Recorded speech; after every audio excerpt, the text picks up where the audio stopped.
हाय दोस्तों, मेरा नाम है इशमीत और आप देख रहे हो वेब स्क्रीन टीवी। इस वीडियो में मैं बात करूंगा व्हाट इफ एपिसोड 6 के बारे में, जो कि स्टोरी थी किल मॉन्गर और आयरन मैन की। Won't you take me home? Give me wings to fly.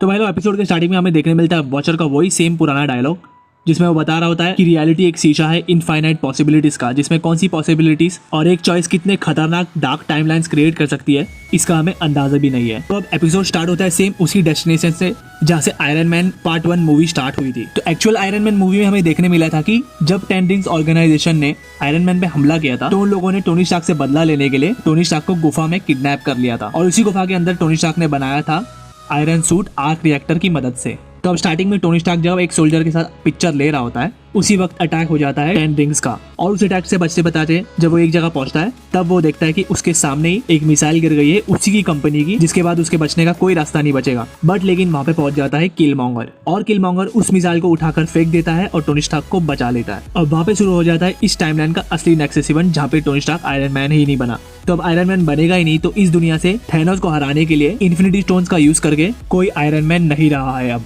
उसके बाद जब टोनी स्टार्क प्रेस कॉन्फ्रेंस में होता है और वहां पर किल मॉन्गर भी मौजूद होता है नेवी सूट में, तब टोनी स्टार्क किसी जर्नलिस्ट का जवाब देते वक्त ये बोलता है कि जो वेपन्स मैंने क्रिएट किए हैं उनसे लाखों अमेरिकन की जान गई है, तो अब हमें इस कंट्री के लिए कुछ ज्यादा बेहतर करना है। और उसी के चलते टोनी स्टार्क इंट्रोड्यूस करता है किल मॉन्गर को as a chief security officer of Stark Industries. और वहाँ पे ओबेडाया स्टेन भी मौजूद था, जो कि एक्चुअल में टोनी स्टार्क का साथी था, बट लेकिन एंड में वो टोनी स्टार्क का दुश्मन बन गया था आयरन मैन पार्ट 1 में। और उसी वक्त वहाँ पे एक जर्नलिस्ट एक और सवाल पूछती है कि किल मॉन्गर के पास ऑलरेडी ये इन्फॉर्मेशन थी कि टोनी स्टार्क वहाँ पे मौजूद है और टोनी स्टार्क पे अटैक होने वाला है, और ये चीज़ उन्हें सोर्सेज से पता लगी है। और वहाँ पे जैसे ही टोनी स्टार्क उसे रोकने जाता है, उसी वक्त किल मॉन्गर भी बोल देता है कि हाँ, ये बात सच है, मैं जानता था कि टोनी स्टार्क पे अटैक होने वाला है, क्योंकि वो अंडर कवर काम कर रहा था 10 रिंग्स ऑर्गेनाइजेशन के अंदर, और इसीलिए वो उसे बचाने आया था। और वो जानता है कि ये अटैक जो कराया है खुद टोनी स्टार्क के साथी ओबेडाया स्टेन, जो कि टोनी स्टार्क की स्टार्क इंडस्ट्री का COO था, और वहीं पे वो ओबेडाया स्टेन को पकड़वा भी देता है। तो अब इसी वजह से टोनी स्टार्क ये डिसाइड करता है कि वो किल मॉन्गर को उसकी कंपनी का COO बनाएगा ओबेडाया स्टेन की जगह पे।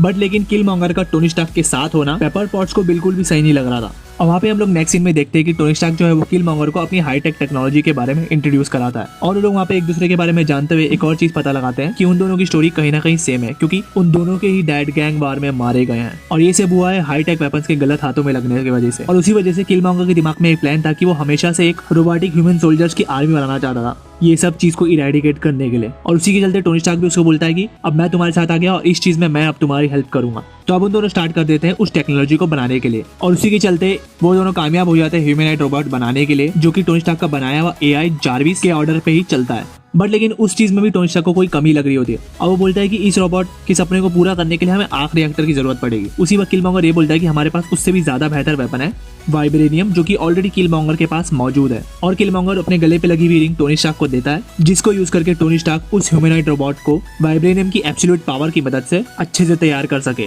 और अब और वाइब्रेनियम पाने के लिए टोनी स्टार्क बोलता है कि उसे जरूरत पड़ेगी अल्सियस क्लॉ की, जिसके पास ऑलरेडी वाइब्रेनियम थोड़ा सा मौजूद है। और फिर टोनी स्टार्क रोडी को भेजता है अल्सियस क्लॉ के पास वाइब्रेनियम खरीदने के लिए। और जब रोडी अल्सियस क्लॉ के पास जाकर उसके वाइब्रेनियम कलेक्शन को ऑलरेडी देख रहा होता है, तो वहीं पे एक सिग्नल मिलता है कि ऑलरेडी उस जगह पे एक और इंट्रूडर आ चुका है, और वो इंट्रूडर होता है ब्लैक पैंथर, जो कि उस वाइब्रेनियम को लेने आया था, क्योंकि वो वाइब्रेनियम ऑलरेडी वकांडा से बिलोंग करता है। तो वहाँ पे जैसे ही ब्लैक पैंथर सारे सोल्जर्स को मार देता है, उसी वक्त किल मॉन्गर लेके आ जाता है सोनिक बीम टेक्नोलॉजी, जो कि टोनी स्टार्क ने बनाई थी, और उसका यूज करके वो साउंड वेव चलाता है, और उस साउंड वेव की एको के वजह से ब्लैक पैंथर वहीं मर जाता है, और वहीं पे किल मॉन्गर रोडी को भी मार देता है। यहाँ पे हमें ये भी पता चल जाता है कि इस एपिसोड का असली विलन किल मॉन्गर है, जो कि एक्चुअली टोनी स्टार्क से दोस्ती करने आया था अपने किसी खास मकसद के वजह से। और उसी के साथ नेक्स्ट सीन में जब हम लोग देखते हैं किल मॉन्गर आता है टोनी के पास, तब तक टोनी स्टार्क को ये पता चल जाता है कि असली विलन किल मॉन्गर ही है, उसी ने रोडी को बीच मिशन में मारा है, और ये सब उसे पता लगा है जार्विस AI की मदद से, जो कि हर जगह पे मौजूद है। तो अब किल मॉन्गर को हराने के लिए टोनी स्टार्क वहीं पे इंट्रोड्यूस करता है अपने ह्यूमनॉइड रोबोट को, और यहाँ पे हमें एक और डिटेल भी पता चलती है कि उसके मूव्स कहीं ना कहीं मैच करते हैं किल मॉन्गर से, क्योंकि किल मॉन्गर ने उसको बनाने में हेल्प की थी टोनी स्टार्क की। तो अब किल मॉन्गर उस रोबोट को हरा देता है, और साथ में वो दोहरा मिला देगा तीर टोनी स्टार्क के अंदर डालकर टोनी स्टार्क को भी जान से मार देता है। और वहीं पे टोनी स्टार्क मरते मरते ये भी बोलता है कि मुझे लगा था कि हम दोनों के माइंड सेम है, क्योंकि हम दोनों अपने पिता की मौत का बदला लेना चाहते हैं, बट लेकिन तुम यहाँ पे धोखेबाज निकल गए। तो अब यहाँ पे नेक्स्ट सीन में हमें देखने मिलता है कि किल मॉन्गर ने मिलिट्री को भी अपने प्लान में फंसा दिया है, ये बोलकर कि ये सारी मौत के पीछे है वकांडा। और इन सब के पीछे वकांडा वासियों का ही हाथ है। और वहाँ पे किलमॉन्गर बहुत सारे ह्यूमनाइट्स भी तैयार कर देता है वकांडा से जंग छेड़ने के लिए। और अब यहीं पे नेक्स्ट सीन में हम लोग को देखने मिलता है कि रात को किलमॉन्गर अल्सियस क्लॉ को लेकर वकांडा के बाहर पहुंचता है और वकांडा के बाहर पहुंचते ही वो अल्सियस क्लॉ को भी वहाँ पे मार देता है और अल्सियस क्लॉ की डेड बॉडी वो लेके आता है वकांडा के अंदर और उन लोग को सौंप देता है। और उन लोग को सौंप को वो ये बोलता है कि ये जो बंदा है ये अल्सियस क्लॉ इसी के वजह से ब्लैक पैंथर मरा है। और लोग को वो ये भी बताता है कि वो ऑलरेडी एक वकांडन है जो कि प्रिंस एनजोडू का बेटा है। और वहीं पे किंग जकाता भी बताता है सब लोगों की उसने इस राज को हमेशा छुपाया रखा था कि एनजोडू का एक बेटा है किलमॉन्गर, बट लेकिन अब वो आ गया है तो अब हमें उसे एक्सेप्ट कर लेना चाहिए। और वो किंग तचाका को ये भी बताता है कि हमें आने वाले वॉर के लिए रेडी हो जाना चाहिए। और वो एक्चुअल में ये कहानी झूठ बोलता है क्योंकि वो वॉर का षड्यंत्र एक्चुअली किलमॉन्गर ने ही रचा था। तो अब सारे वकांडन्स रेडी हो जाते हैं उस वॉर के लिए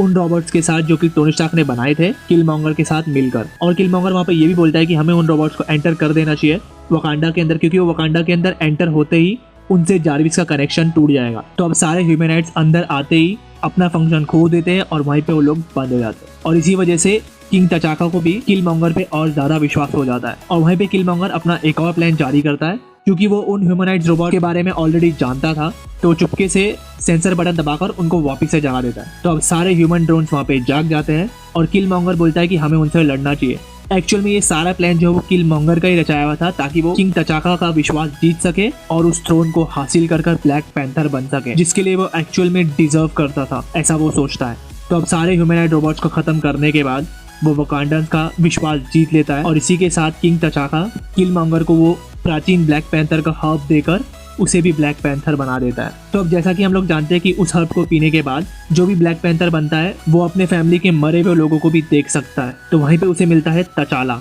और तचाला उसको ये भी बोलता है कि किलमॉन्गर ने ये सब कुछ अपने षड्यंत्र से पाया है। उस थ्रोन को हासिल करने के बाद भले से किलमॉन्गर बहुत ज्यादा पावरफुल हो भी जाए, बट लेकिन ज्यादा पावर का लालच ने कभी किसी के साथ अच्छा नहीं किया है। और वहीं पे हम लोग नेक्स्ट सीन में देखते हैं कि श्यूरी टोनी स्टार्क के रूम में बैठी है और ऑलरेडी वो मिस पॉट्स का इंतजार कर रही है और वो पॉट्स को ये भी बताती है कि उसे सब कुछ पता चल गया किलमॉन्गर के प्लान के बारे में कि कैसे उसने ये सब षड्यंत्र रचा वकांडा के थ्रोन को हासिल करने के लिए। और वो उसको ये भी बोलती है कि हम दोनों को मिलकर किलमॉन्गर के राज को दुनिया के सामने लाना होगा। और वहीं पे हो जाता है एपिसोड एंड। इसी के साथ जल्दी से ये बीच वाले सब्सक्राइब बटन पे क्लिक कर लीजिए ताकि आप फ्यूचर में व्हाट इफ के रिगार्डिंग में कोई भी वीडियोस लेके आओ तो आप लोग बिल्कुल भी मिस ना कर पाओ। और जल्दी से ये राइट वाली वीडियो पे भी क्लिक कर दीजिए अगर आप पिछले एपिसोड के बारे में एक्सप्लेनेशन देखना चाहते हो। इसी के साथ मिलता हूँ मैं मेरी नेक्स्ट वीडियो में, तब तक के लिए टेक केयर, बाय बाय।